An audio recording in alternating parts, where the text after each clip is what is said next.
일생 동안 당신이 반드시 읽어야 될 100권의 책 일당백, 오늘도 아주 흥미로운 책 여러분께 소개해드리도록 하겠습니다. 반갑습니다. 정프로고요. 네, 정박입니다. 네, 이지선입니다. 네, 저희가 처음 일당백을 시작할 때 네. 처음 일당백은 아마 역사서로 시작을 했을 겁니다. 네, 사기. 네. 그리고 나서 바로 저희가 돌입했던 게 색 관련된 색. 네. 네. 그런 게 아주 큰 인기를 얻었었죠. 사실. 그랬죠. 네, 뭐 어쩔 수 없습니다. 사람들 관심 끌기에는 색이 최고죠. 네. 네. 그래서 과연 요즘에 한참 저희가 안 했는데 네. 이것도 굉장히 우리 인간사의 중요한 부분이고 우리가 말을 하기를 조금은 꺼려할 수 있으나 사실 이 이후로 우리의 역사도 굉장히 많이 바뀌었습니다. 이것 때문에 네. 이 본능이 바꾼 역사가 대단하다는 겁니다. 네. 어쩌면 이게 역사를 추동하는 가장 강력한 엔진이었을 수도 사실 있습니다. 네. 네. 네, 그래서 오늘은 그런 주제로 쓴 책을 소개 하나 해주시는 거죠? 네. 네. 그 역사 속의 성문화 음. 그리고 사색 이렇게 이름을 붙였거든요. 네. 그러니까 역사 사자 쓰고 그 색색자, 빛깔 색자를 써가지고 역사 속에 이제 색깔 있는 이야기들 뭐 이런 취지 같습니다. 네. 아주 뭐 재밌는 주제를 가지고 우리 보통 뭐 이런 것의 기원은 어디일까, 왜 이런 것들이 역사 속에는 이렇게 나타났나. 그래서 오늘 보면 흥미 위주로 가는데 그 주제와 관련해 가지고 조금 인문학적인 이야기도 같이 한번 해보면 네. 더 좋을 것 같아 가지고 일단 제가 한 4가지 주제를 골라봤는데 그 고대 그리스 문화에서 그 조각상에 나타나는 그 여러 가지 모습들 그걸 이야기 한번 해보고, 또 두 번째는 일종의 남성 성문화와 관련해 가지고 그 고대 그리스와 유대의 어떤 서로 다른 점들 이런 것도 한번 해보고, 세 번째는 포르노가 만든 민주주의 혁명.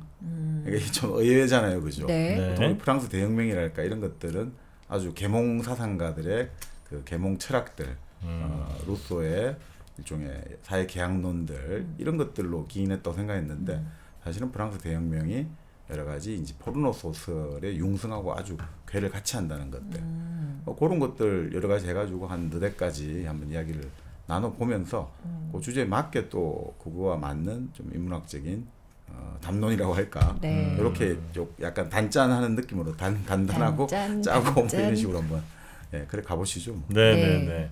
이건 이제 우리 뭐 강영훈 작가라는 네. 분이 쓰신 책이고 비교적 최근에 나온 책입니다. 2024년 1월에 오. 나온 책이니까 비교적 저희 이제 좀 예전 책들을 많이 소개해드렸는데 좀 요즘 책들도 요즘, 이렇게 소개를 좀 오늘 해드리게 되네요. 네. 자, 이 분야는 뭐 일단 제가 전문성이 좀 없지 않다고 봐야 되겠죠. 네. 제가 애제자로서 네. 그 지선 씨도- 후발주자로 따라가고 지선 씨도 있죠. 뭐 요즘에 그쪽으로 네. 또 많이 공부를 하고 계시니까요. 자, 오늘은 이야기가 좀 많이 풍성해질 것 같습니다. 네. 자, 그러면 그리스 옛날 네. 얘기부터 좀 해야 우리 네. 또 약간 좀 물타는 느낌이랄까요? 좀 온도를 조금 낮추고. 근데 네. 가장 센 게 그리스 아니에요? 뭐 아니 그리스 자체는 뭐 보면 여러 가지 이야기 나올 수 있습니다만 뭐 이야기하면서 한번 들어가보죠. 네, 네. 아, 좋아요. 자, 그러니까 보통 이제 그리스의 조각상들 보면 뭐 정말 인류 최고의 작품이다 이런 이야기 많이 하지 않습니까? 예를 들어 마르크스 같은 경우는 모든 이제 시간적인 역사에 따라 가지고 우리가 시간에 따라서 역사가 발달해 온다고 보잖아요. 원시 공산사에서 고대 노예제, 중세 봉건제, 자 모든 것들이 그렇게 시간의 변화에 따라 가지고 어쨌든 변화를 겪고 오는데, 네. 그리고 보통 그것이 이제 시간의 변화에 따라서 발달한다고 보거든요. 네. 근데 유일하게 해명이 안 되는 게 바로 고대 그리스의 예술이라는 거죠. 오. 그리스의 예술의 조각상이나 이 예술의 세계는 네. 이게 완전히 완벽한 뭔가 아름다움을 보여주는 것 같다 이거죠. 시간의 변화와 무관하게 이게 어떻게 된 일일까?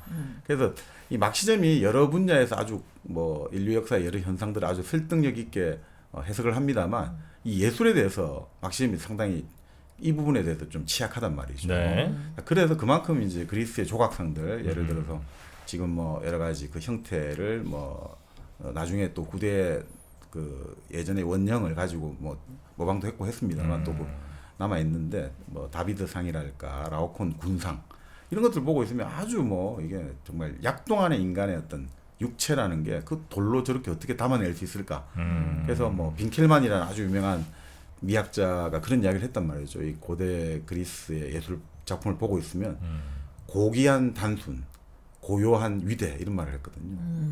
네. 이 예술품은 정말 고귀한 단순이고 고요한 위대가 서려 있다. 그 정도로 이제 극찬을 했던 거죠. 이 절대 진리다 이런 생각했는데. 네네네. 자 그런데 뭐 그 다비드 성이나 라오콘 군상 보면 정말 뭐 이 저기 성인의 어떤 그 남성의 그 육체의 아름다움이 극한까지 묘사되어 있거든요.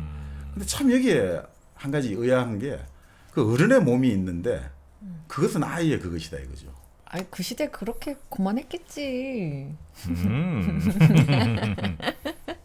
그러니까 왜 이런 거야 이거죠. 아. 그러니까 왜 보통 우리가 보고 있으면 고대 문명에서 기본적으로 남성과 여성의 어떤 그 성기라고 할까 이런 것들은 우리가 풍요를 기원하기 때문에 네. 크게 나오거든요. 예를 들어 우리나라 같은 경우도 저 고대 뭐 신라의 토우상 이런 것들 보고 있으면 그거 이제 그 자체가 크기는 작다 하더라도 비율이 있잖아요. 그 사람의 비율에서 그 남녀 성기는 그렇죠, 엄청나게 그렇죠. 크단 말이죠. 네. 그러니까 뭐 예를 들어서 뭐 구석기 시대 때 뭐 여기 뭐 많이 나오는 발렌도르프의 비너스상 해가지고 그런 어떤 여성상도 상당히 이제 막 그 배라고 할까 가슴이라고 할까 또 여러 가지 성기라는 게 아주 크게 묘사가 되고 그건 뭐 이집트도 그렇고 뭐 페르시아도 그렇고 다 그런데 네. 왜 그리스에서 이게 왜 이렇게 반대로 나타나냐 이거죠. 이 남성성의 지표가 이렇게 반대로 나타나냐 이거죠. 네. 선생님께서 또 네. 펜을 집으신 걸로 보니까 네. 엄청난 또 생각이 떠오르셨나 그렇습니다. 봅니다. 한 세 가지 정도로 세 요약이- 가지씩이나요? 요약이 좀 됩니다. 네. 가장 현실적인 이유로는 그 도난 사건이 많이 일어났습니다.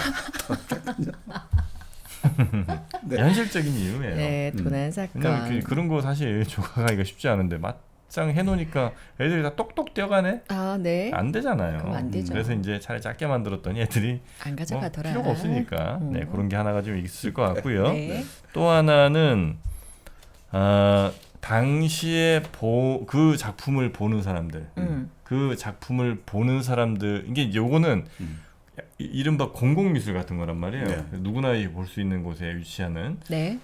그런데 보는 사람들이 불편해. 불편해. 나보다 크니까 짜증이 나. 음. 그래서 그 사람들 마음 편하게 해주기 위해서 네. 보는 사람들 관객이 우선이니까 음. 예, 그런 관람객들의 기분 심기경호를 위해서 네. 일부러 작게 만들어졌다. 어허. 여기 하나가 있고요. 네. 마지막 하나 요게 이제 사실상 뭐 제 생각에 아마 책에 그렇게 써 있지 않을까 싶은 건데 네. 그리스 시절은 뭡니까? 일단 이데아의 시대입니다. 네. 예, 그래서 이데아 우리가 상상하는 어떤 가장 이상적인 모습이 있죠. 네. 그리고 그게 투영된 그림자 같은 게 지금 현실의 우리 삶들 아니겠습니까? 네, 네. 그럼 이데아의 모습은 뭐냐? 이 몸매나 이런 것들은 완전히 이데아잖아요. 몸을 보면 이 사람들 막 다비드상 보면 정말 지금 봐도 저런 몸이 있을까 싶을 정도로 너무 아름답지 않습니까? 네. 비너스도 그렇고 이데아적인 모습을 그렸는데 그 이데아의 세계에서는 이 현실의 이 삶이 막 그 성이나 뭐 이런 걸로 이제 막 더럽혀지고 뭐 이런 세상이라면 그 이데아의 세상에서는 그런 걸로 더럽혀지지 않은 세상인 거야. 깨끗한 세상. 그러려면 어떻게 해야 돼? 얘가 커서는 안 되겠더라. 아. 얘 때문에 자꾸 문제가 생기니까 현실에선. 네. 그래서 얘를 작게 만들었다. 네. 뭐 지금 세 설명 중에는 세 번째가 가장 좀 비슷한 것 같습니다. 예. 그러니까 결국 이제 절제라고 해야 될까? 네. 욕망을 제어하는 상징으로서 음. 이제 작은 성기를 아름답게 여겼다는 거예요. 아름답게 아름답게? 얘기했다. 네, 성기가 작을수록 아름답게 여겼다는 거예요. 아. 네. 4번. 황제가 작았어? 작았어. 아니 그리스는 이제 우리가 아시다시피 도시국가잖아. 도시 폴리스 시민들이야. 시민들이니까. 네. 그러니까 아. 좀 여기 여러 연구 결과 나왔는데 대충 지금까지 이제 합의된 다수설은 네. 고대 그리스 사람들은 그 작은 것을 아름답게 여겼다는 거예요. 그러니까 왜 그러냐면 이렇게 생각을 했다는 거죠. 기본적으로 이제 그 남성성 자체를 네. 어떤 사람이 사나이냐라고 했을 때 기본적으로 이제 신체, 그 육체와 정신 양쪽이 다 이제 사나이다워야 된다 이거죠. 그러니까 육체라는 것들은 어떻습니까? 신체를 단련해야 되지 않습니까? 그러니까 그리스 사람들이 뭐 우리 올림픽도 그 개최했습니다만, 그러니까 이 육체를 단련할 때 그 우리 요즘 그 뭐죠 이거 사람들이 가서 운동하고 하는 걸 짐이라고 부르잖아요. 예. 그게 이제 본래 여기서 나온 거거든요. 체육관, 네. 짐이 체육관 이런 뜻인데 본래 이제 그리스 말에 그게 바로 짐할 때가 운동할 때 누드로 하거든요. 벗고 운동을 하거든요. 아유 어떡하면 좋아. 다 벗고예요? 그래서 본래 짐이 어원이 누드예요. 아 그래요? 예, 그러니까 본래 이제 그러니까 육체를 단련할 때 벗고 이제 막 이거 이제 최대한 이제 아름답게 만들어야 된다. 뭐 의지가 들어가잖아요. 이거를 내가 절제하고 제어하고 마찬가지로 그 육체를 그렇게 하는 만큼 정신도 어떻게 해야 되나 이거죠. 아까 지금 이데아하고 똑같은 말씀입니다. 네. 그러니까 기본적으로 우리 정신도 노력하고 공부하고 해가지고 이 합리적 사고로 이성이 무장돼야 된다 이거죠. 그러니까 말 그대로 이때 사람들은 짐승남과 내생남을 다 갖고 있어야 되는 거예요. 그러니까 예. 몸은 짐승남, 머리는 내생남. 근데 둘 다 인간의 의지로 반드시 할 수 있는 거다. 예. 자, 그러니까 정신과 육체를 다 겸비를 해야 되고, 그러니까 한쪽에 지금 말씀대로 너무 이쪽으로 이제 욕망이 치우치면 안 된다 이거죠. 그러니까 욕망이 부정하는 게 아니라 욕망을 할 수 있는데 그 욕망에 빠져가지고 허우적대는 것은 아주 어리석은 인간으로 본다. 그러니까 절제하는 걸 제일 아름답게 생각했는 모양이네요. 그렇습니다. 그죠? 예. 그러니까 원초적 욕망에 집착하는 사람들은 이제 최고의 어떤 남자 시민이 아니다 이거죠. 그럴 때 보통 우리가 이제 성기라는 게 욕망의 지표로 상징되니까 작을수록 이제 이게 욕망 절제를 할 수 있다. 이런 어떤 좀 상징으로 썼다는 거예요. 작을수록.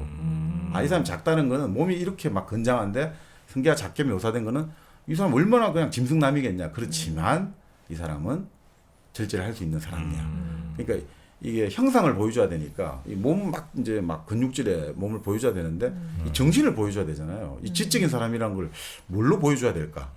그래서 작은 어떤 거시기로 하면 지적인 것을 보여줄 수 있다. 이렇게 해가지고 그러니까 성장하지 않은 그러니까 어린아이의 성기가 이제 가장 이상적인 것이다. 이런 식으로 이제 표현했다는 거예요. 그래서 지금 책에 한번 쓱 보니까 옛날엔 잘 몰랐거든요. 네. 작긴 작네. 아 그래요? 네, 잘 몰랐어요. 많이 작아요?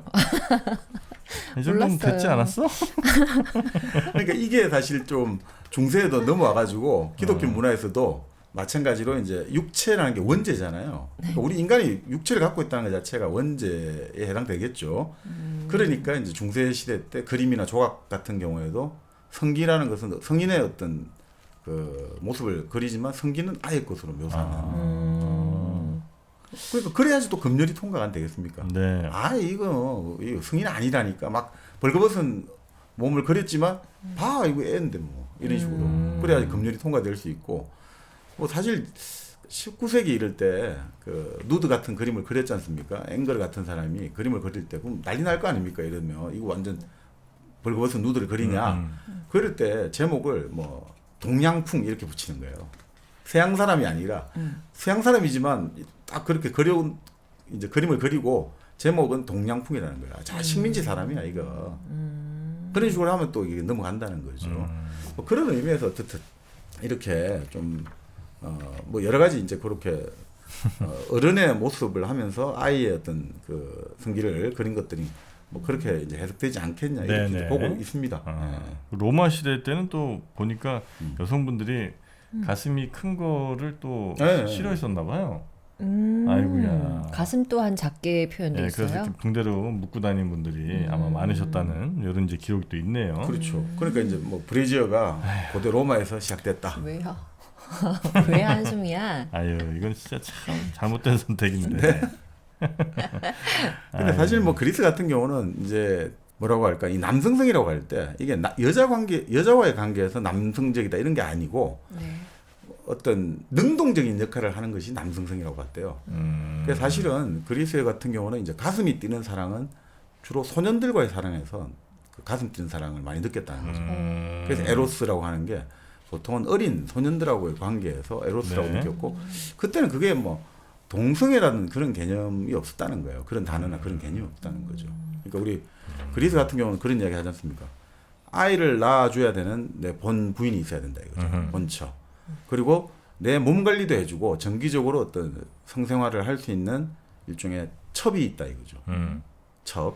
그리고 내가 어떤 모임을 가잖아요. 어떤 사회적인 모임을 가고 문화 행사를 갈 때 나를 좀 내가 같이 데려갈 수 있는 좀 고급 유녀라고 하는데 고급 약간 이제 아가씨 고급 유흥가의 아가씨들이라고 하겠죠. 네. 그걸 헤타이라라고 불렀거든요. 그세 개가 있는 거예요, 사실은. 그리고 그런 이제 식으로 정신적 사랑은 이제 바로 이제 예. 남자 소년과. 네네네.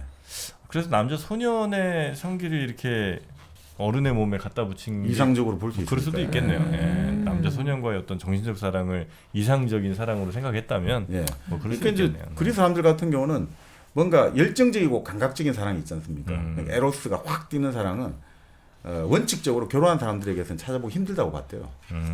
그래서 이제 보통 불륜이라든지 위험한 관계에서 이제 보통 그런 것들이 더 이제 쉽게 발견된다. 이렇게 이제 많이 생각했고 그것은 보통 이제 소년과 교제를 하면서 에로스적 사랑을 경험하는 네. 남자 시민들이 많았다. 이제 이렇게 이제 보통 보고 있죠.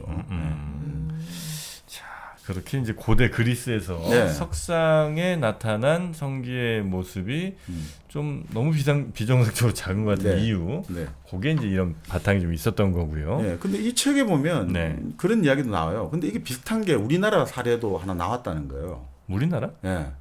그러니까 1990년대 초반에 네. 그 북한에서 청동으로 만든 작은 조각상이 하나 발견됐다는 거예요. 네. 그게 뭐냐 이거 이제 찾아보니까 바로 고려를 건국한 태조 왕건을 묘사한 동상이라는 거예요. 네. 근데 문제는 그러니까 이게 귀한 발견이니까 남북한 학자들이 다 떠들썩했는데 문제는 왕건에 이 성기 모습이 거기 나오는데 그게 네. 너무 작다는 거예요. 너무 작게 조각돼 있다는 거예요. 왕건인데 네. 오늘 책 많이 펼치게 되네요.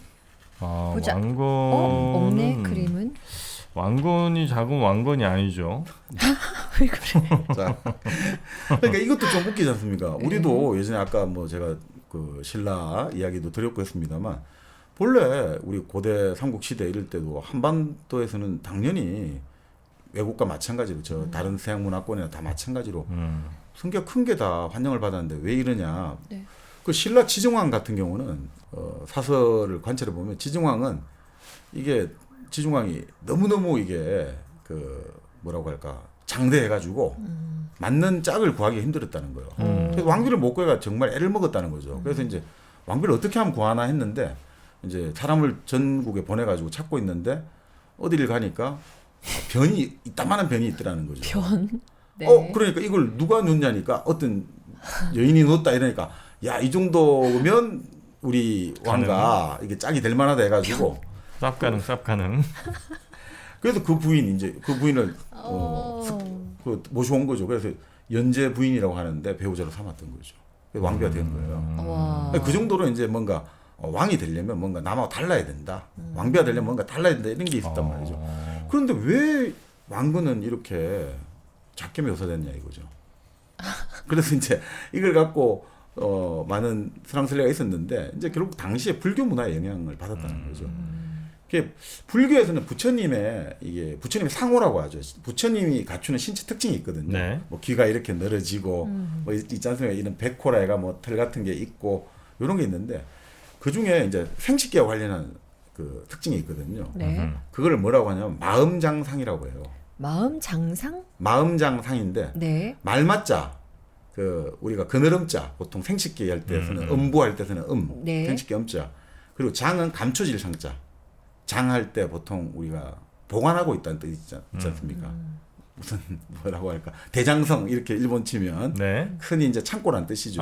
그러니까 장은 이제 감추고 있고 보관하고 있다 이런 뜻인데 네. 이게 뭐냐면 이런 거예요. 부처님은 이제 도가 깨달음을 얻잖아요. 그럼 모든 기운이 이제 머리 쪽으로 올라갔다 이거죠. 네. 그럼 어떻게 되나? 그 하반신의 성기가 아주 작아진다는 경지에 오는 거예요. 그러니까 이게 말에 비교한 거죠. 전 몰랐더니 말이 기본적으로 그렇다는 거예요. 말이 감춰져 있다는 거예요, 성기가. 네. 그래서 이제 그것이 이제 예를 들어 발기를 할 때 이제 커지게 나온다는 게 그러니까 바로 이런 거다 이거죠. 그러니까 그거를 나타내주기 위해서 왕건은 이미 부처처럼 이렇게 깨달음을 얻은 사람이기 때문에 평소에는 이런 이제 아주 마음장 상이다 이거죠. 그래서 일부러 이렇게 한 거 아니냐. 오히려 존경의 표시로 항상 그리스 조각상도 그렇고 작게 만들었다는 거죠. 존경의 표시로. 그는 도가 통해서 깨달음을 얻으면 하체의 양기가 머리 쪽으로 올라가서 성기가 아주 작아지는 경지에 이른다고 합니다. 야. 더 이상 말하지 않겠습니다. 예. 우리 정프로님. 큰 깨달음을 얻으셨네. 정프로님 큰 깨달음 늘 얻고 있잖아요. 저요? 저는 많이 부족합니다. 깨닫기까지 너무나 많이 부족해. 자, 그래서 오늘 너무 재밌네. 고대 그리스 석상. 그러니까 사실 이런 네. 미의 기준이라는 게 그러니까 이런 걸 보고 있으면 좀 뭐라고 할까 이 미의 기준은 계속 좀 변하는 거 아닌가. 그럼 지금 이제 우리 정프로님하고 예전에 한번 그런 이야기를 나눈 기억이 있는데 네. 그러니까 지금의 우리가 생각하는 이상적인 미인상들 있잖아요. 네. 이게 결국 서양 기준이라는 거죠. 그리스 그렇죠, 그런 그렇죠. 조각 예, 기준이라는 거죠. 그러니까 우리가 농업 사회에서는 흰 피부가 아주 뭔가 아름다움의 표시였는데 이제 공장 산업 사회에서는 흰 피부는 공장에서 일하고 있다는 표시라는 거죠. 햇빛을 못 보니까.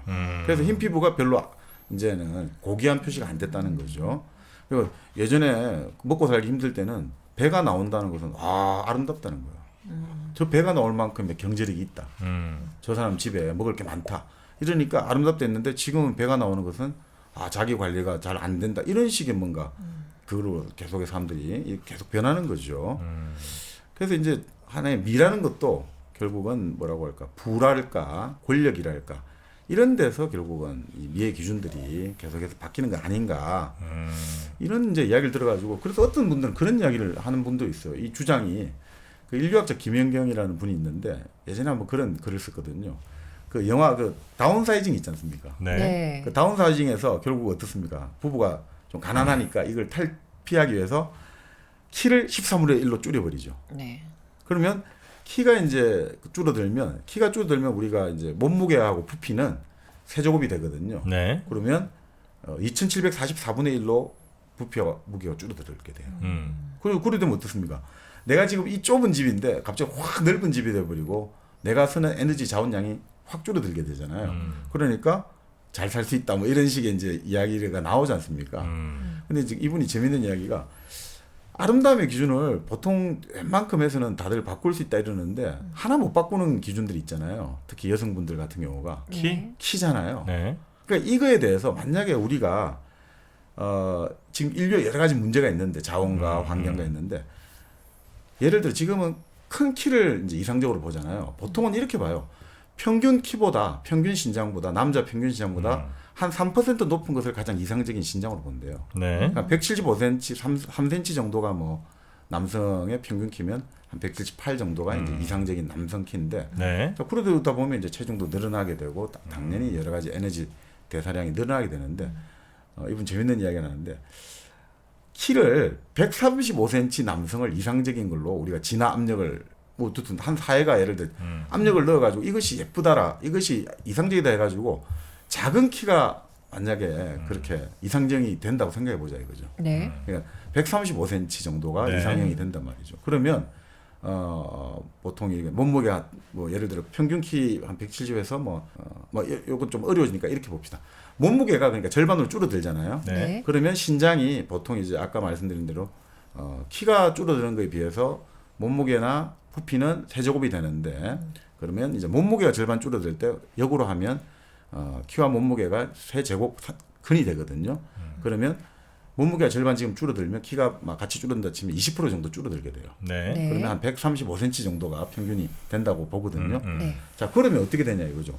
그러면 한 평 기준이 달라질 거 아니죠. 이제 135cm에서 한 평이라는 거를 기준을 바꾸자 이거죠. 지금까지는 평균 키가 이제 우리가 170이 넘어가는 상태에서 한 평은 보통 180 곱하기 180이 한 평이지 않습니까? 네. 네. 근데 그렇게 할 때 이제 135cm가 되면 한 평을 가로 세로 145cm로 정의할 수 있다는 거죠.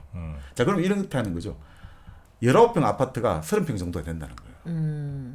135cm 정도가 돼버리면. 네. 그럼 그만큼 쾌적하게 될 것이고 결국 이런 것들이 우리 여러 가지 환경 문제랄까 이런 것들을 해결하는데 아주 좋지 않냐 이거죠. 네. 이런 우리가 진화론을 배우면 성선택 압력이라는 게 있잖아요. 여러 가지 우리가 바뀔 때 자연 선택도 있습니다만 성선택이라는 게 있잖아요. 네. 뇌 이제 유전자를 낳아야 되니까 그 어떻든 그 매력을 높여야 될 때 작은 게 아름답게 느껴지면 그럼 그 사람들이 더 자기 아이를 유전자를 후세로 남길 기회가 더 많아지면 결국 그렇게 될 가능성이 높지 않겠냐. 그래서 이제 그런 이야기를 한번 했단 말이죠. 네. 이게 과연 그러니까 근데 이게 결국은 좀 이런 것도 있는 것 같아요. 이게 키가 큰 거를 좋아하는 거는 그것도 진화 심리학적인 진화 선택의 결과거든요.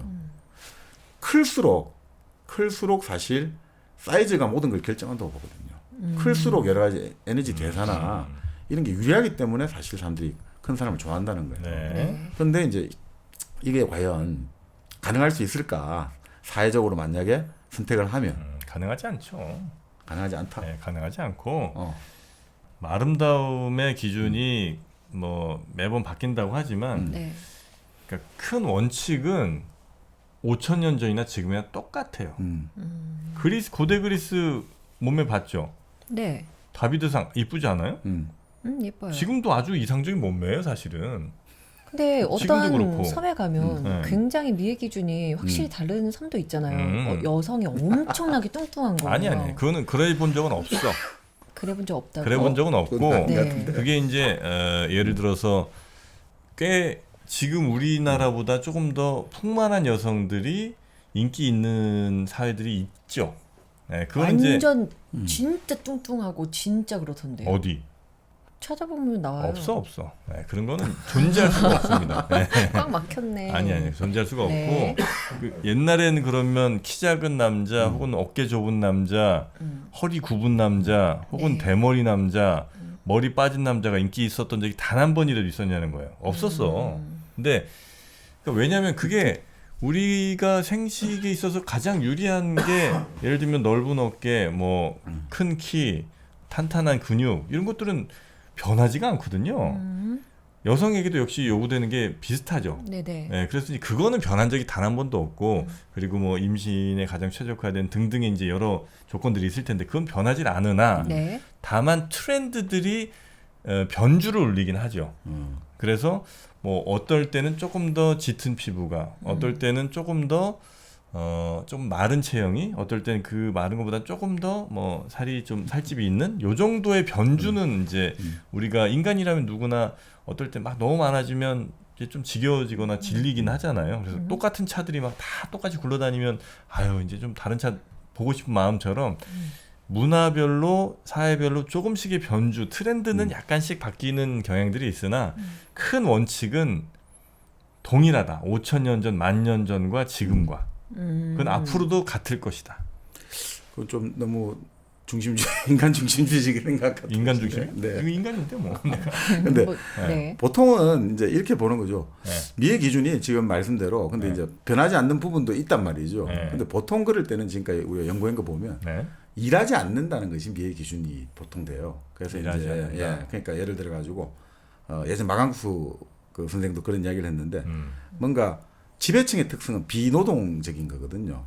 그래서 이제 손톱이 아주 길다든지 뭐 그런 거 있죠. 유아적으로 어떤 행동을 한다든지 네. 유아의 어떤 느낌을 많이 주는 것들이 이제 더 이제 고귀한 것이다. 네네. 그래가지고 그런 것들은 대충 이제 안 변하는 보통 미의 기준이 된다는 거예요. 일하지 않는다는 것. 근데 이제 우리가 이런 건 있을 수 있어요. 근데 지금 말씀은 이제 그럼에도 불구하고 우리가 근본적으로 아름다운 모습들 이런 네. 것들은 변하지 않는 뭔가 있다 이렇게 보시는 거잖아요. 그렇죠. 근데 네. 여기서는 또 이제 아까 요거는 약간 좀 구분할 필요가 있겠네요. 제가 이제 말씀드리는 거는 이성에게 끌리는 그 모습은 이제 거의 차이가 없다는 것과 그러나 이제 아름다움을 표현할 때 아름다움은 조금 다를 수 있죠. 예를 들면 진짜 막 뼈 마른 있잖아요. 그러니까 그거를 아름답다고 느끼는 분들도 계시고 혹은 뭐 굉장히 육감적인 뭐 이런 것들을 아름답다고 느낄 수는 있죠. 그래서 꽤 뚱뚱한 모습이라거나 아니면 뭐 이런 것들 네. 아주 창백해서 막 저 백혈병 네. 아주 창백해서 무슨 폐병이라든지 이런 거 예전에 걸린 것 같은 그런 모습들이 아름답게 느껴질 때는 있죠. 예, 근데 그거는 예술적으로 아름다움을 표현할 때 그런 일들이 일어나긴 하나 우리가 상대를 아름답고 매력적인 이성으로 느낄 때 이거는 변하지 않는다. 다시 그러니까 약간 교정하겠습니다. 그래서 이제 제가 다큐멘터리에서 본 게 그 마을에는 일하지 않는 여성. 근데 엄청 뚱뚱해요. 네. 누가 봐도 너무나도 뚱뚱해. 그리고 마을에서 가장 뚱뚱한 여성이 네. 가장 아름다워서 남자들이 줄을 쓴단 말이에요. 근데 누가 봐도 우리 눈에는 가장 아름다운 여성이 네. 왕따처럼 당하는 네. 거예요. 그리고는 결혼 정년기를 넘어서고 있어 지금.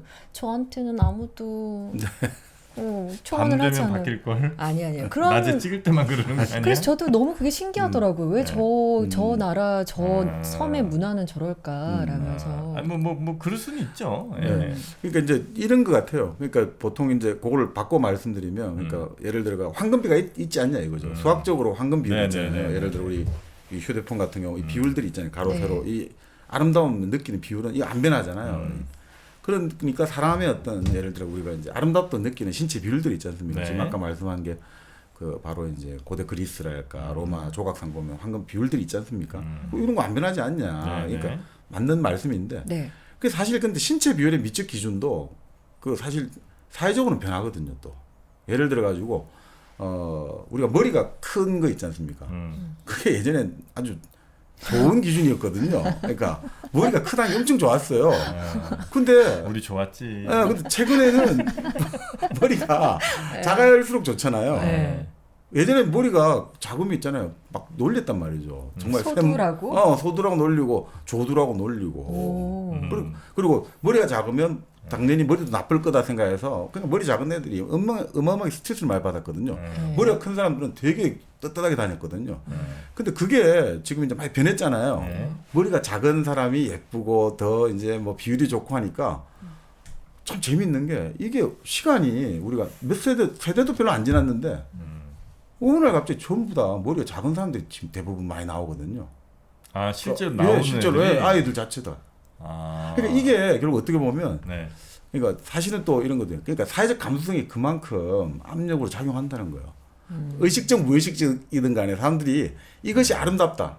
사회적으로 기준을 주면 그러니까 우리 정프로님처럼 이거 안 변한다고 할 수도 있는 친구도 있습니다만 그런데 아니야. 이런 것들이 사회적으로 이게 아름다워. 이게 하는 순간 되면 그만큼 그게 따라가지고 계속해서 무의식적으로도 노력하고 이러다 보면 네. 실제로 이게 어느 순간에 작아지는 경우가 많다는 거예요.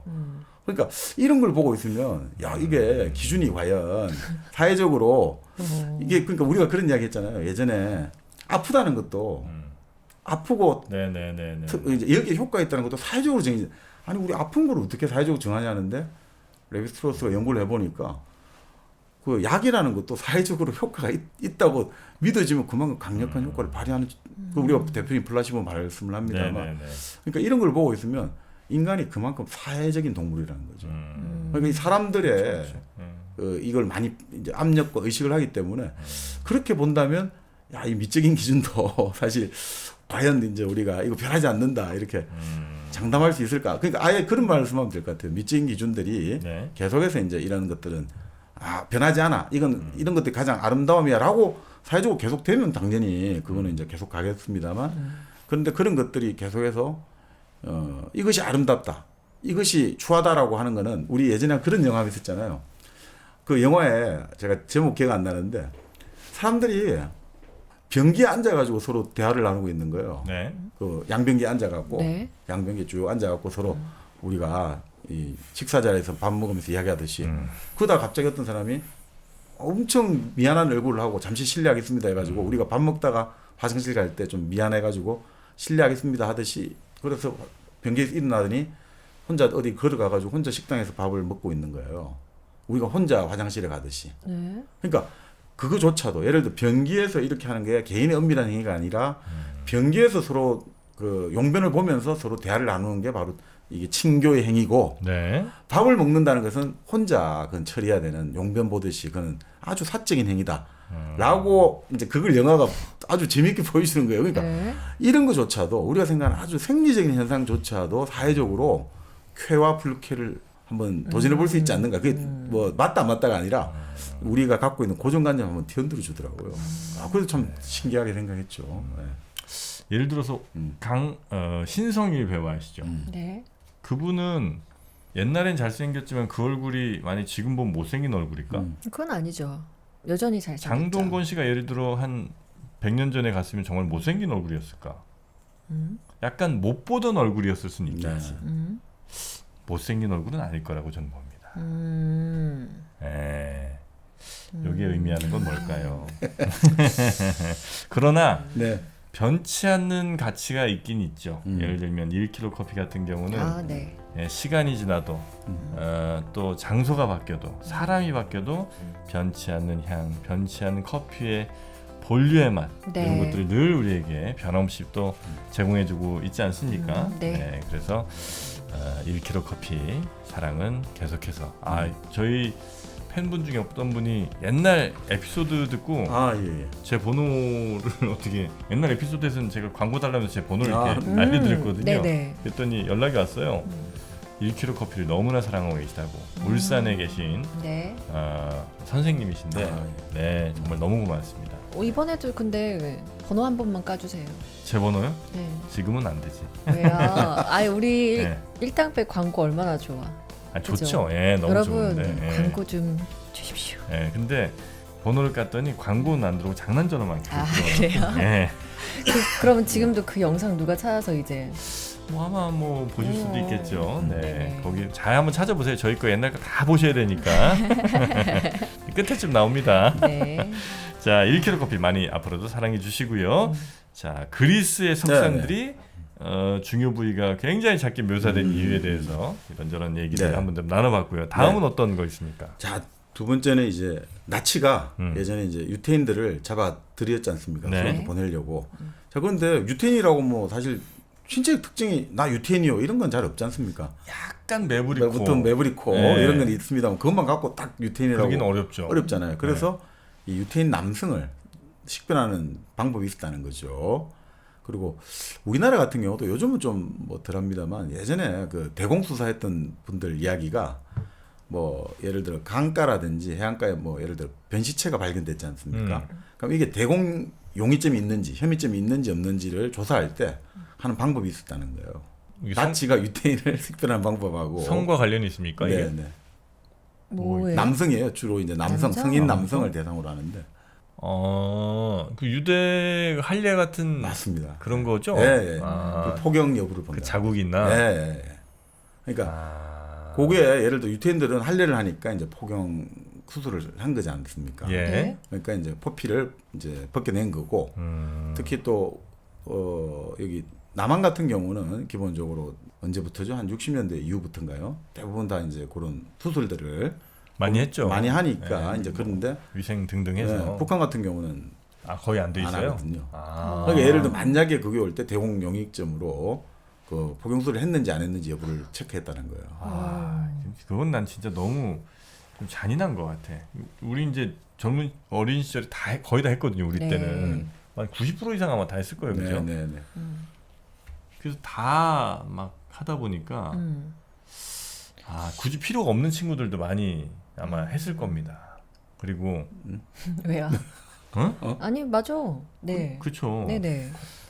너무 아까워 지금 너무 생각하면. 아깝죠. 예. 저도 그렇게 생각해요. 한 몰라요. 모르긴 몰라도 한 200-300g은 저는 없어진 것 같아. 그래요? 근데 그게 나중에 성인이 됐을 때 네. 자신에게 선택권이 좀 있으면 좋을 그렇지. 텐데 엄마가 무조건 데려가서 돈가스 사준다 하고 해버리니까. 돈가스만큼 난 잘나는 것 같아. 네. 네. 그래서 그걸 보고 네. 유대인이냐 아니냐를 그렇죠. 판단했다. 자, 그래서 이제 그게 역사가 얼마나 오래됐냐면 그 피타고라스 있지 않습니까? 네. 네. 정말 피타고라스 오래된 철학자잖아요. 네. 원래 그리스 철학에서 이제 우리가 뭐 그리스 자연 철학에 시주하면 탈레스, 만물은 물이다 했던 그 다음이라고 보시면 돼요. 거의 이제 그만큼 피타고라스가 오래된 사람이거든요. 근데 피타고라스가 이제 그 이집트 쪽에 신전을 찾아갔단 말이죠. 기원전 한 550년, 지금부터 한 600년 가까이 돼가지고 그 갔는데 이제 그 신전에 아주 자기가 보고 싶은 책이 있다 해서 찾아갔는데 딱 들어가려고 하니까 입장하는 조건으로 먼저 바지를 벗어가지고 그 시기를 보여달라 했단 말이죠. 왜요? 이 뭐지 했는데 이곳은 아주 성스러운 곳이기 때문에 성스러운 남자만 들어올 수 있다는 거예요. 그 성스럽다는 게 뭐냐니까 이 결국 할례 수술, 포경 수술을 한 남자만 들어올 수 있다는 거예요. 어허. 그래서 할례 수술을 하지 않은 사람은 여기 절대 들어올 수 없다는 거예요. 그래서 결국 피타고라스는 할례 수술을 받지 않은 그리스 왔으니까 문전박대를 당해가지고 결국 이제 신전에서 책을 읽을 수 없었다 이런 이야기가 나오죠. 할례 이거를 왜 했을까요? 위생상 했을까요? 그 옛날에도? 그러니까 이제 보통 지금 여기 책에 따르면 네. 그 한 15,000년 전 뭐 여기까지 올라가는데 네. 뭐 이렇게 추측을 해요. 부족 간에 이제 전쟁을 하다가 네. 패배한 부족의 남자들에게 굴욕감을 주기 위해서 이제 먼저 좀 상처를 낸 거 아니냐 이거죠. 굴욕감을 주기 위해서. 아니 지금도 그 우크라이나 전쟁 같은 경우에서 이건 아주 잔혹행위고 완전 비인도적이고 다 전쟁 협약을 어겼습니다만 그런 주장이 나오잖아요. 러시아 군에 포로로 잡힌 우크라이나 병사들이 뭐 예를 들어 거세를 당했다 이런 것들. 그러니까 일종의 그런 것들하고 같이 결부돼 가지고 굴욕감을 주는 거 아니겠냐 이거죠. 자 그렇게 있잖아. 남성성의 그게 심볼인데 네. 거기다가 이제 상처를 주면 넌 나를 모욕했어 뭐 이런 거죠. 그래서 그럴 그런 목적으로 했을 수도 있고. 이때 본다는 거죠. 그래서 에티오피아를 이제 시작으로 해가지고 고대 이집트로 펼쳤다고 보는데 고대 이집트에서 먼저 이게 광범위하게 이루어졌대요.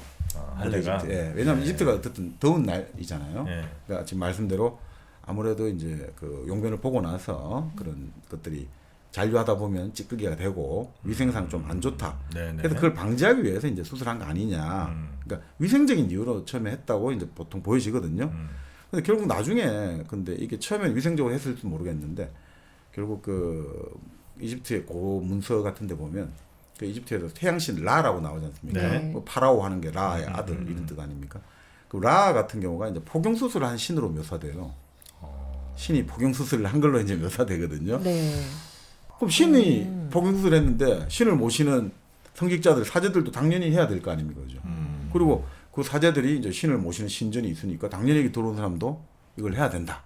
이런 식으로 이제 결국 그런 것들이 처음에는 이제 뭐 그런 이유에서 된지 모르지만 네. 그런 것들에 이제 종교적인 해석이 들어가고 자 그런 것들을 문화적으로 개성한 민족이 유대인 민족이라는 거죠. 왜냐하면 유대인이 뭐 아시다시피 애굽 땅에 들어가 네. 살았지 않습니까? 네. 그 기근 때. 자 그러다 보니까 이 할례라는 게 결국 뭐 나중에 여러 가지 성서에 보면 나옵니다만 결국 이제 신과의 약속이라는 거죠. 네. 신과의 약속. 그 창세기에 보면 신이 이제 아브라함에게 이제 여러 가지 약속을 하지 않습니까? 그 약속을 할 때 이렇게 하는 거죠. 모든 이제 너 부족의 너의 그 후손들은 할례를 해야 된다. 아브라함은 자기 이제 스스로 직접 이제 셀프 할례를 하는 것 장면으로 묘사되는 것도 나오죠. 그래서 이 포피를 잘라내는 것이 그 약속의 증표가 될 것이다. 이렇게 이제 말을 하는 거죠. 그러니까 이제 그 이후로 이제 당연히 이제 유대의 어떤 선택받은 민족들은 다 할례를 해야 되는 거죠. 네. 그러니까 중세 유럽 같은 경우는 이 예수도 그럼 당연히 할례를 했을 거 아닙니까? 네. 예수의 포피를 수집하려고 그게 난리가 아니었다는 거죠. 근데 그게 과연 그게 가능한지 모르겠는데 예, 중세 유럽 이제 종교가 지배한 사회니까 성인의 유체랄까 유해를 수집하려는 컬렉션을 만드는 게 완전히 큰 산업이잖아요. 네. 그 상태에서 와 우리 교회가 우리 성당이 예수 포피를 보관하고 있다. 이런 성당이 10군데가 됐다는 거. 아 그래요? 예. 아니 우리 부처님 왜 불교에서도 진진사리를 모셨다 이러지 않습니까? 네. 그래서 우리 불보 법보 승보 해가지고 우리 불보 사찰하면 우리 양산 통도사에 부처님의 진신사리가 있다 뭐 이런 네, 이야기 하지 네, 않습니까? 네. 그러니까 그런 식으로 우리나라에만 그 부처님 진신사리를 보관한다는 그 정멸보궁이 한 5군데 되거든요. 우리나라에만. 그래요. 그럼 전 세계 얼마나 많겠습니까? 아. 그럼 이거는 언제 왔느냐? 우리 당나라 때 신라 성녀 자장이 당나라에서 유학을 하고 귀국할 때 이 부처님의 사리와 그 정수리 그 정골 해가지고 뼈를 가지고 왔다 이런 식으로 나오거든. 유골을 가지고 왔다. 그러니까 그런 것처럼 이런 뭔가 유체 유해 이런 것들이 더 막 붐을 이뤘던 것 같아요. 그 특히나 서양 사람들은 뭐라고 할까 이게 대표적으로 그 뭐죠 그 데카르트 이원론이잖아요. 심신 이원론이잖아요. 네.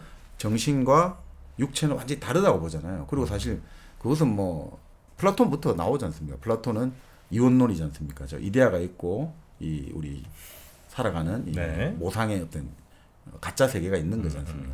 그러니까 그런 이원론 속에서는 이런 것 같아요. 그러니까 중요한 것은 정신이고 혼이고 영혼이고 이 몸이라는 것은 마치 기계처럼 취급을 받나 봐요. 그러니까 이게 혼이 떠나가면 그것은 이제 이미 끝난 거다 이거죠.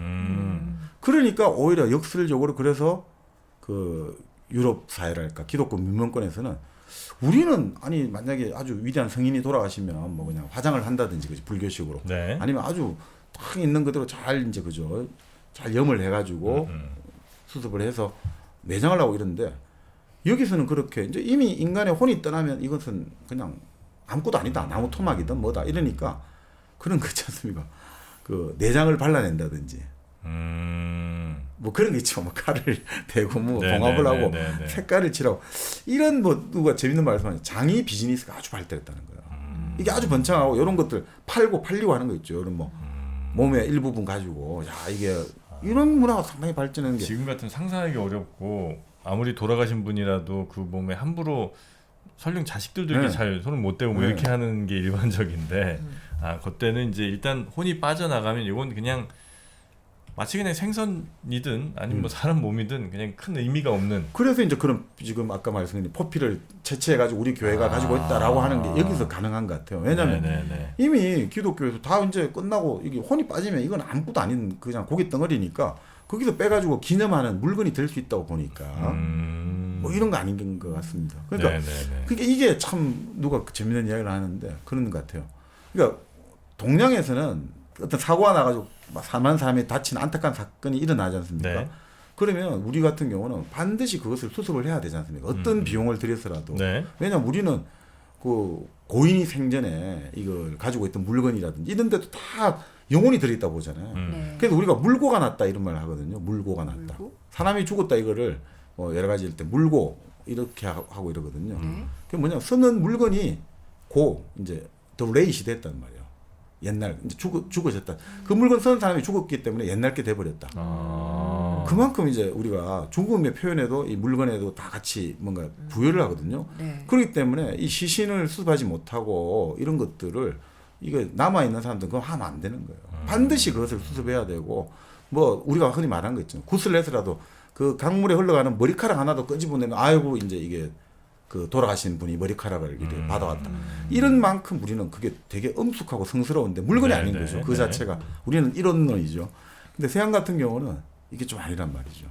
그냥 이미 사라지면 그냥 그건 물건이 돼 버리니까 그 미국의 그 뭡니까 2차 세계 대전 때 진주만 기습을 당해 가지고 그 배가 그 애리조나인가요? 무슨 배가 완전히 다 침몰해 갖고 그냥 이렇게 수장이 됐잖아요. 네. 많은 사람들이 이제 시신도 수습이 안 됐거든요.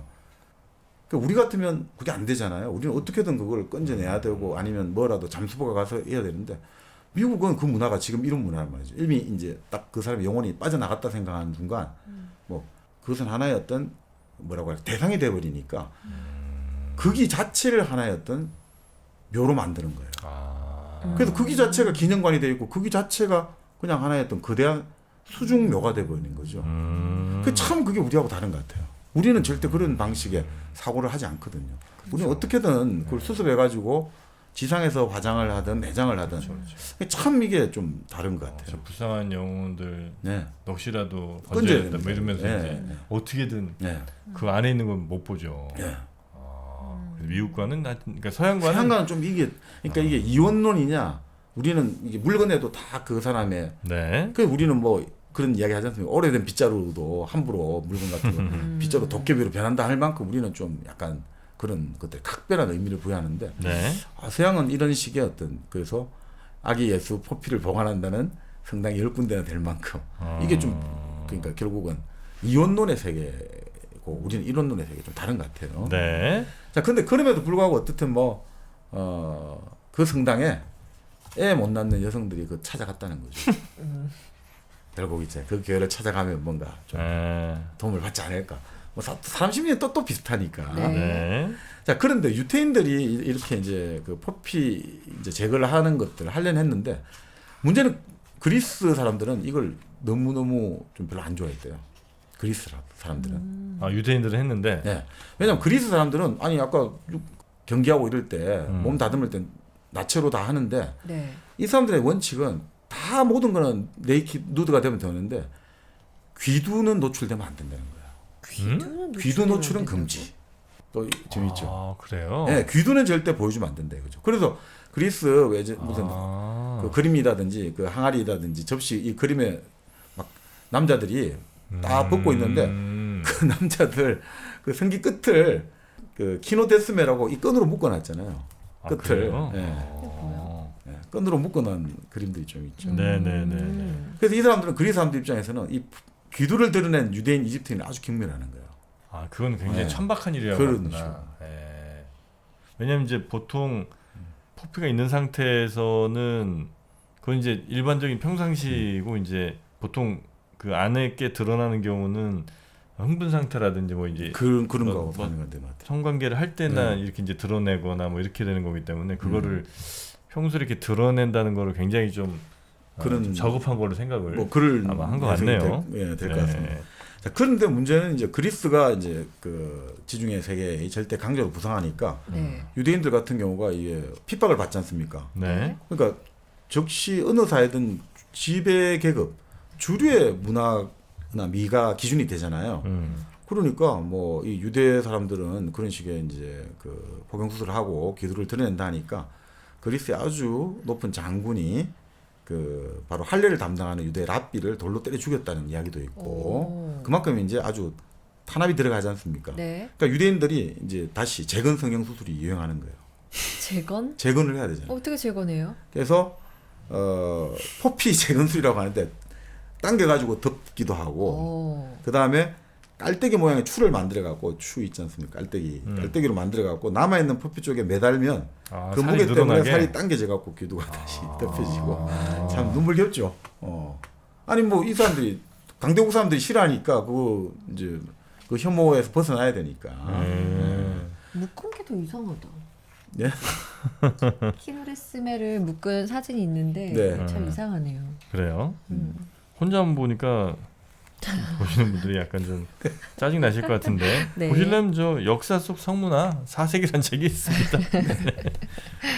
네. 자, 그런데 이제 그런 유대인들이 한번 그리스 때 한번 그렇게 그 포피 재건수를 했는데 그 나치가 20세기 들어와가지고 나치가 이제 유대인 탄압을 시작했지 않습니까? 네. 그리고 유대인 색출하려고 할례 딱 조사하는 거예요.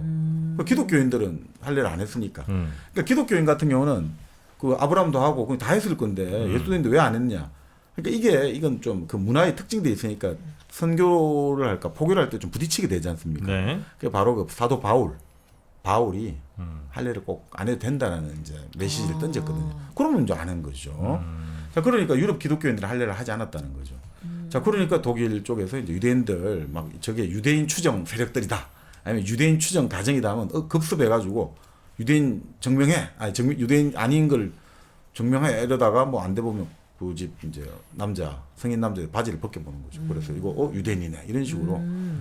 그래서 이제 폴란드 같은 경우가 이제 막 탄압이 밀려오니까 포피 재건수를 수천 명이 받았다고 하죠. 살아야 되니까. 예.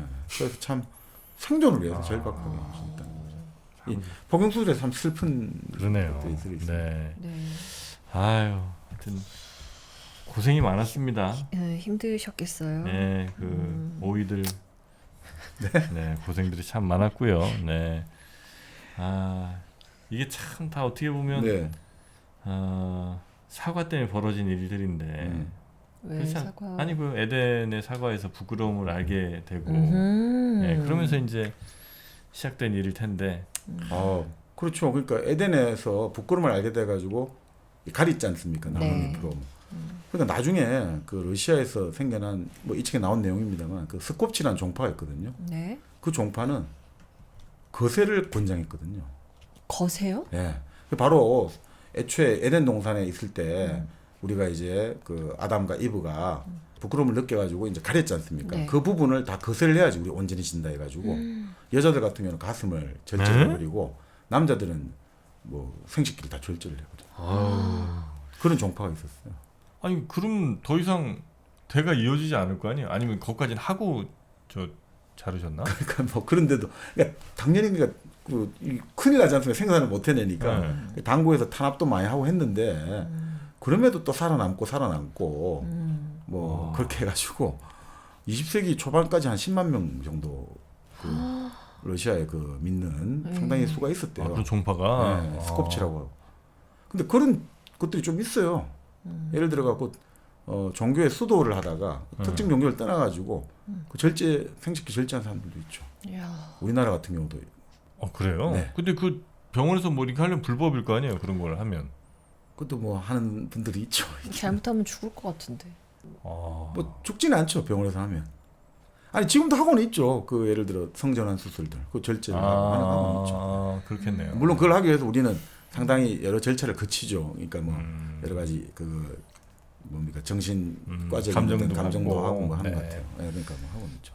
여튼 그래서 그를 스스로 절제하는 그런 문화를 가진 종교 종파도 있었다. 네, 그런 부도 있죠. 사과를 안 먹었으면. 네. 사과 이야기하다 제가 그러니까 이 사과는 사실 우리 몸에 얼마나 건강이 좋습니까? 네. 하루에 한 개 사과가 병원을 멀리하는 가장 좋은 방법이라는 이런 얘기가 있을 정도인데 네. 그렇다면 은하수 사과, 영주 은하수 사과로 우리 건강도 챙기고 부끄러움도 챙기고 같이 좀 챙겨봤어요. 네, 사과 먹고 부끄러워하면 어때요, 좀 그죠? 그러니까 이제 그 부끄러움을 안다는 거는 결국 이 사회에서 예절 뭐 이런 예절. 것들을 이제 깨닫는다 이런 의미가 될 네. 수 있겠지요. 네. 자, 영주 은하수 사과 가장 맛있는 사과, 가장 건강한 사과를 여러분께 집까지 이렇게 보내드립니다. 네. 사과를 일일이 다 깨물어 드시기 힘든 번거로운 분들이라면 간편하게 드실 수 있는 또 사과즙이 있으니까요. 네, 사과즙으로 또 즐기셔도 좋겠고요. 네. 영주 은하수 사과 네이버에서 검색하시면 되겠습니다. 자, 우리가 좀 전에 그 이야기하다가 이제 피타고라스가 네. 결국 이제 그 신전에 갔다가 할례를 안 해가지고 문전 박대를 당했지 않습니까? 네. 입구 벤치. 근데 이 피타고라스가 상당히 그 이게 뭐랄까 선거 관련해 갖고 재밌는 일화가 많아요. 우리가 생각하는 피타고라스 하면 그 피타고라스의 정리 뭐 이렇게만 네. 생각하는데 그 피타고라스 학파를 구성했다고 하지 않습니까? 그 남자들로만 구성되거든요. 여성은 절대 안 돼요. 네. 금지하고 또 여기가 이 세상이 수를 기본으로 이루어져 있다. 뭐 수를 가지고 다 뭐 모든 것들로 세상 만사를 다 설명했다 이거죠. 그리고 우주에 좋아하는 음악, 음악도 이제 수로 보여줄 수 있다고 네. 보는 거죠. 근데 이 피타고라스파가 재밌는 게 두 가지 금기가 있었거든요. 콩을 먹어서는 안 된다. 집안에 제비집을 짓게 해서는 안 된다. 이 두 가지 금기가 있어요. 콩과 집안에- 제비? 제비집을 짓게 하면 안 된다는 거죠. 제비를 드리면 안 되는 거예요. 보통 우리 제비집 짓지 않습니까? 우리는. 네. 근데 피타고라스는 그 자기 제자들에게 절대로 자기 이쪽 사상을 신봉하는 사람들은 집에 제비집을 드리면 안 되고 콩도 절대 먹어서 안 된다. 이게 뭔 상관이지 이게? 일단 건강인가? 제비는 네? 쉽게 유추되잖아요. 제비? 집에 저 제비 들여놓고 그 제비 아니겠죠. 그럴 수 있죠. 왜 우리는 그 사람을 제비라고 할까요? 왜 바람 피는 그 사람 제비라고 그래? 제비? 여자 후리고 다니는 이런 사람을 왜 제비라고 하죠? 매끈하게 생겼잖아요. 매끈한 날렵한 몸매 이러면서 아주 빠르게 이제 그 날기도 하지 않습니까? 네. 그리고 빠르게 날면서 바로 벌레를 자기 먹이를 다 낚아채버리죠. 네. 그리고 또 철지나면 떠나잖아요. 그렇죠. 예, 철지나면 떠나는 그런 특성들이 이제 제비로 묘사가 됐겠죠? 네. 서양이라고 뭐 크게 달랐겠습니까? 이제 서양에서는 뭐 제비부터 먼저 이야기를 네. 드리면 이 제비가 서양에서는 뭐냐면 이런 거예요. 삶과 죽음을 중개하는 새예요. 제비가? 본래 새라는 게 우리의 살아있는 생과 네. 죽음의 세계를 중개한다 보거든요. 아. 그래서 우리 소떼라는 게 있잖아요. 이런 것들 세우고 일본도 도라이라 해가지고 그런 것들 세우고 하는 게 새라는 게 좀 신기하잖아요. 그렇죠, 그렇죠. 새가 가지고 하늘로 올라갔다가 나타나고 이러잖아요. 그러니까 뭔가 마치 저 높은 하늘의 신의 뜻을 우리한테 다시 오고 이런 느낌을 준다 이거죠. 그래서 우리 입 뺀 것도 이렇게 그러니까요. 던져주고. 그러니까 이게 결국 서양에서 유럽은 겨울이 좀 길었다고 하거든요. 4월쯤 되면 이제 봄인데 그때 제비가 딱 온단 말이죠. 그래서 우리가 그 서양 속담이 있잖아요. 한 마리의 제비가 왔다고 봄이 온 것은 아니다. 그러니까 지금 뭐 하나 뭐가 시그널이 왔다고 뭐 그걸로 판단하지 마라 이런 건데 그만큼 제비는 봄을 알리는 네. 바로 동물이거든요. 네. 그러니까 겨울에 어둠을 깨고 이제 쾌청한 봄이 왔다 이걸 알린단 말이죠. 그러니까 사람들이 그런 생각한단 말이에요. 어둡고 축축했단 말이죠. 이때 이제 지중해 일대하고 있는데 축축한 그 유럽이 축축했는데 갑자기 이제 밝고 따뜻하고 활짝 깬 이제 쾌청한 계절이 오는데 이게 제비 이동하고 딱 맞아 떨어지니까 어둠에서 밝음으로 축축한 대기가 이제 봄이 돼가지고 여기는 건조해지고 이제 흐린 하늘이 밝아지고 이렇기 때문에 이건 뭐겠습니까? 죽음에서 삶으로. 그러니까 이 제비라는 것은 기본적으로 죽음에서 삶을 왔다 갔다 하는 일종의 메신저가 될 수도 있고 전령 같은. 예, 그리고 트릭스트라고 하죠. 신화에서 양쪽 영역을 왔다리 갔다리 하는 머큐리 그 신처럼 네. 그 헤르메스가 그잖아요. 전령이잖아요. 신의 제우스의 그거를 저 인간 세상에 전해도 주고. 그러니까 이런 어떤 양쪽을 왔다 갔다 하는 것들이 이제 제비다 이거죠. 네. 너무 좋은 새 같은데 왜 자, 그러지 그런데 말래요? 그러니까 제비가 그리고 근데 지금 뭐 탐욕스러운 동물이거든요. 아주 그 지금 아까 말한 왜 제비를 부르냐? 제비가 맹스피드로 날면서 벌레를 막 그냥 잡아먹는단 말이죠. 그러니까 진짜 이게 낚아챌 때 보면 정말 탐욕스럽고 잔혹한 느낌을 준다는 거죠. 그리고 옛날 사람도 이런 거죠. 그러니까 제비가 도대체 어디 있다가 왔을까 생각하다 이렇게 생각한 거죠. 아무래도 제비는 겨울에는 마치 우리가 곰이 겨울잠 자듯이 제비는 겨울에 물고기로 변해가지고 물 밑에서 있다가 그게 이제 끓임이 깨지면 얘가 다시 새가 된다고 생각했거든요. 그러면 우리가 보통 뭡니까? 우리 보통 귀신 할 때 제일 많이 생각하는 귀신이 어디서 나옵니까? 귀신이 물귀신, 물귀신, 우물 뭐 이런데.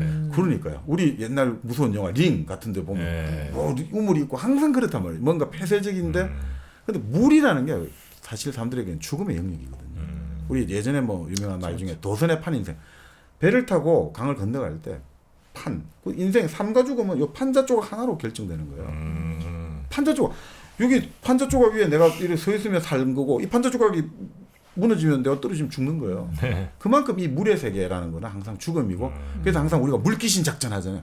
물귀신이 항상 우리를 끄집어 들어간다. 그러니까 제일 무섭고 그러니까 물귀신이 우리를 끄집어 간다는 건 뭐야? 탐욕스럽다는 거죠. 제비가 막 탐욕스럽게 뭔가 벌레를 낚아채고 하는 걸 보면서 그것들이 좀 뭔가 물에서 튀어나오고 이런 죽음하고 관련된다 이거죠. 그러니까 제비가 봄을 알리기도 하지만 기본적으로 죽음이나 물의 영역과 관련이 있다 이거죠. 바로 피타고라스는 아까 말씀드린 이 세계라는 것은 근본적으로 구체적인 게 아니고 추상적으로 생각했거든요. 숫자로 되어 있다고 했단 말이죠. 그리고 순수한 거 있죠. 그 자체. 왔다 갔다 하고 이런 걸 제일 경계하는 거예요. 순수 그 자체. 딱 뭔가 하나가 돼야지 이쪽에도 있고 저쪽에도 있고 이런 것들은 사람을 해친다고 봐요. 그러니까 그렇기 때문에 이런 제비가 삶과 죽음을 왔다 갔다 하고 그렇기 때문에 이게 뭐냐. 절대 집안에 제비를 들이면 안 된다는 거죠. 이 삶과 죽음을 갔다 갔다 하는 거는 우리를 위험하게 만든다는 거예요. 그래서 제비는 안 되고. 안 된다는 거예요. 네. 네, 제비는 아주 어떻게 보면 악마적인 동물이기 때문에 그래요? 네, 그래서 이제 제비집을 절대 집안에 들이면 안 된다. 그것은 죽음의 영역을 우리에게 더 가지고 온다 이렇게 보는 거죠.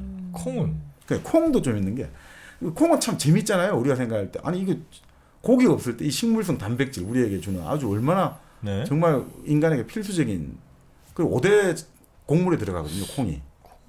그만큼 콩이 귀중하거든요. 또 원산지가 우리 한반도하고 만주 쪽이잖아요. 네네네네. 한반도 북부. 그러니까 참 우리하고도 긴밀한데 이 콩이 근데 재미있는 게 아메리카 인디언, 일본 그리고 그리스 다 콩이 죽은 사람을 위한 제사 때 사용을 하는 거예요. 콩을? 예.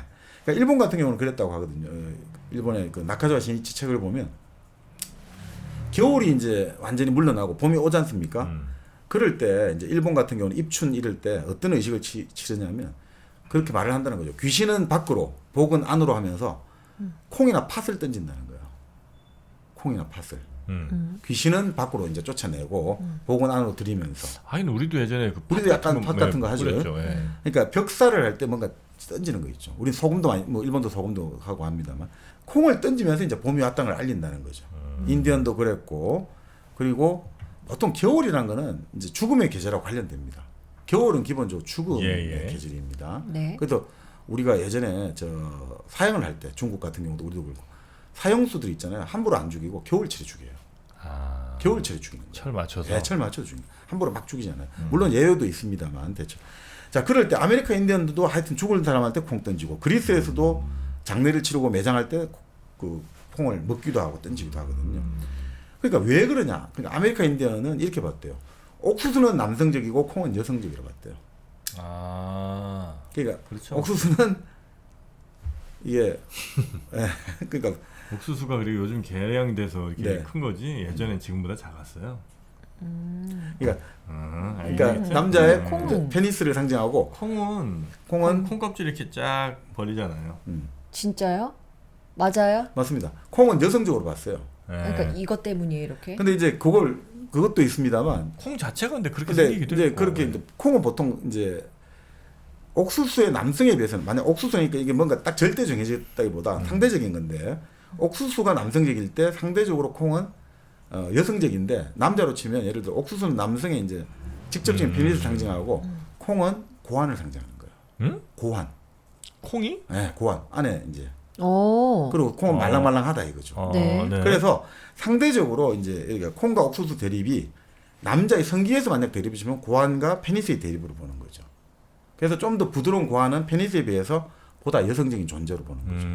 그러니까 그 기본적으로 콩이 여성적인 걸로 보는 건 지금 말씀대로 맞는데, 네. 그러니까 우리가 상대적으로 볼 때는 이렇게 상대적으로는 옥수수에 비해서 콩은 여성적이다. 네네. 근데 이런 게 결국 이런 것 같아요. 일본도 좀 비슷하거든요. 그러니까 고환은 분명히 남성의 상징이지만 상대적으로 이제 그러니까 우리가 흔히 말해서 막 대포와 바퀴라고 할 때 대포에 비해서 바퀴는 좀 더 부드럽다 이거죠. 그래서 일본 예를 여기 들고 있습니다. 이런 일본에 너구리가 전 너구리를 잘 모르는데 해봤죠. 여기서 그랬나요? 너구리가 상대적으로 큰 고환을 가지고 있어가지고 일본에서는 대충 그걸 여성적인 동물로 많이 친대요. 고환이 크기 때문에 얘를 아주 여성적인 동물로 치는 거예요. 그래요. 아 그래요? 그래서 그 에도 시대 그림 같은 데 보면 너구리가 우리 보자기에 뭔가를 물건을 사야 되잖아요. 그 보면 보자기 대신에 자기 고환을 펼쳐갖고 물건을 사고 이러거든요. 여기다. 그리고 실제 그 애니메이션이 있거든요. 지브리 그 네. 저 누구죠? 그 하야오가 네. 기획을 네. 했는데 미야자키 하야오가 그거 90년대 그 폼포크 우리나라는 너구리 대작전으로 해가 우리나라 제목인데 거기 보면 그 너구리들 나오는데 너구리 거기 끊임없이 고환들이 많이 강조돼요. 그러니까 상대적으로 이제 그 고환이 그러니까 남자의 성기로 치면 남자에서는 요게 좀 더 여성을 상징해요. 그러니까 콩은 남성과 여성을 같이 갖고 있는 성격이에요. 그 지금 아까 지금 말씀대로 그 콩을 여성이라고 봤지 않습니까? 네. 네. 그 일본의 그 이제 유곽 사창가의 그 비속어로 콩이 여성의 클리토리스를 지칭하거든요. 네네. 그러니까 여성의 이제 해박적으로 볼 때 기본적으로 여성의 성기는 남자의 성기보다는 해박적으로 좀 이제 형태가 조금 불투명하다고 보는데 그 중에서 그래도 이제 클리토리스가 가장 분명한 형태를 갖고 있기 때문에 아메리카 인디언도 같은 생각을 가진대요. 네네. 그래서 이 콩이 뭐냐 이 고환하고 관계돼 가지고 남자 신체 중에서 가장 남성적인 기관 안에서의 상대적으로 여성적인 부분이 고환이고 이게 바로 콩을 상징하고 또 같은 콩이지만 여성적인 그 안에 들어있는데 가장 남성적인 부분이 또 콩인 거예요.